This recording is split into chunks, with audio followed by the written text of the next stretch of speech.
तो इस वीडियो में हम देखेंगे इनपुट फंक्शन इन पाइथन।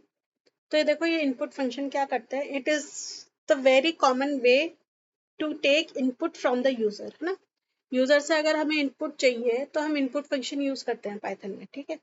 तो ये क्या करता है, देखो ये जब भी इनपुट लेगा ना, ये स्ट्रिंग लेगा इनपुट, है ना। अगर आपने नंबर भी एंटर करा है तो वो ट्रीट होगा एज अ स्ट्रिंग। अगर आपने डेसिमल नंबर भी एंटर करा है, कुछ भी एंटर करा है, वो एज अ ट्रीट होगा एज अ स्ट्रिंग, है ना। इनपुट फंक्शन यही काम करता है, ठीक है, विदाउट इवेल्युएटिंग। इवेल्युएट नहीं करता है, एज इट इज आपको उठा के वो कैप्चर करके दे देगा, ठीक है। तो देखो कैसे यूज करना है, इधर आप देख सकते हैं स्क्रीन पे मैंने एक वेरिएबल लिया है नेम, ठीक है। और उसके बाद मैंने एक इनपुट फंक्शन लगाया इनपुट, देन उसके अंदर मैंने लिख दिया एंटर द नेम, ठीक है। तो जो भी नेम एंटर होगा वो किस में स्टोर हो जाएगा, नेम वाले वेरिएबल में। और देन उसको मैंने प्रिंट करा दिया, then name entered is name, ठीक है। प्रीटी सिंपल, वेरी सिंपल है। पर इसमें अभी मैं और एक दो वेरिएंट बताऊंगी कि कैसे वर्क करता है ये इनपुट। तो देखो इसको रन करेंगे, F5 करेंगे, तो देखो ये आ रहा है, मैंने पहले भी एक बार रन करके देख लिया।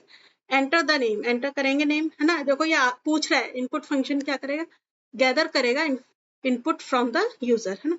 तो मैंने एंटर कर दिया हेलो पाइथन, ठीक है। तो देखो मैंने हेलो पाइथन एंटर करा, तो उसने क्या प्रिंट कर दिया, the name entered is hello Python, ठीक है। तो ये तो था आपका कि मैंने इनपुट ले लिया, क्योंकि स्ट्रिंग था, स्ट्रिंग, क्योंकि इनपुट फंक्शन स्ट्रिंग ही एंटर करता है, मतलब जो भी आप एंटर करोगे वो ट्रीट होगा एज अ स्ट्रिंग। अच्छा, अब इसमें देखो एक चीज आती है, देखो सपोज करो मैंने नेम की जगह कुछ और एंटर कर दिया, सपोज इधर मैंने ऐसे कर दिया, ठीक है। अभी आपको क्लियर हो जाएगा, ठीक है। नेम की जगह चलो नेम ही ले देते हैं, ठीक है। तो अब देखो मैंने क्या करा, एक वेरिएबल लिया सम, है ना। सम में क्या कर दिया, 45 प्लस नेम, जो भी मैं एंटर करूंगी वो इसमें प्लस हो जाए, है ना, और प्रिंट हो जाए सम, ठीक है। अब देखो क्या होता है, इसको हमने रन करा, एंटर द नेम, नेम, अब देखो एरर भी आएगी। देखो मैंने लिखा गरीम, तो देखो इसने एरर कर दे दिया मुझे, क्या एरर दिया, unsupported operand types plus int and string. मतलब ये तो इंटीजर है 45 और ये क्या है, स्ट्रिंग एंटर करी मैंने, है ना, क्योंकि इनपुट से स्ट्रिंग ही एंटर होता है।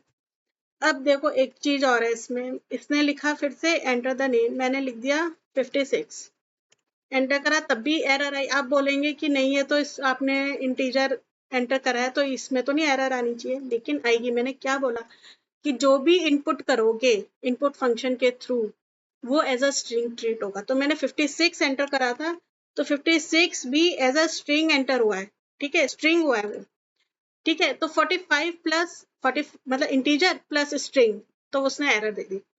अब देखो, अब मैंने 45 में सपोज मैंने कोट्स लगा दी, ठीक है। अब देखते हैं क्या एरर आती है, नहीं आती है, ठीक है, देखते हैं। अब मैंने एंटर कर दिया 78, मतलब एक नंबर एंटर करा।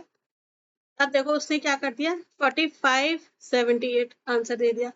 अब देखो प्लस, क्या प्लस, मतलब इधर इस प्लस ने क्या काम कर रहा है, कॉन्केटिनेट का, मतलब 45 क्या था, स्ट्रिंग था, और जो भी मैंने एंटर कराया 76 वो भी उसने एज अ स्ट्रिंग ट्रीट करा, क्योंकि इनपुट फंक्शन के थ्रू एंटर हो रहा है।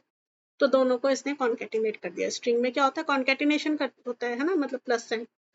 अब अगर मुझे ये एज अ नंबर चाहिए तो मैं क्या करूंगी, इसको तो ऐसे ही रहने दो, है ना। अब मैं क्या करूंगी, इसके बाहर इंट फंक्शन लगाऊंगी। इंट फंक्शन मैंने ऑलरेडी बता रखा है, ठीक है। इंट फंक्शन क्या करता है, जो भी आपने एंटर करा उसको इंटीजर में कन्वर्ट कर दो, ठीक है, दैट्स इट, इसका यही काम है। तो मैंने रन करा, अब उसने दोबारा पूछा वर्ड एंटर द नेम, मतलब ये तो एक लैंग्वेज है, आप कुछ भी लिख सकते हैं। मैंने 67 एंटर करा, तो देखो उसने 67 प्लस 45 करके दे दिया, ठीक है। तो this is the main use of input function. अभी तक वो एज अ स्ट्रिंग ट्रीट कर रहा था, जैसे मैंने इंट फंक्शन लगाया उसने स्ट्रिंग को इंटीजर में कन्वर्ट कर दिया। अच्छा, ऐसे ही हमारे पास फ्लोट होता है ना, फ्लोट में कन्वर्ट कर सकते हैं नंबर्स वगैरह को। तो ये था आपका input function in Python. I hope ये क्लियर हो गया होगा।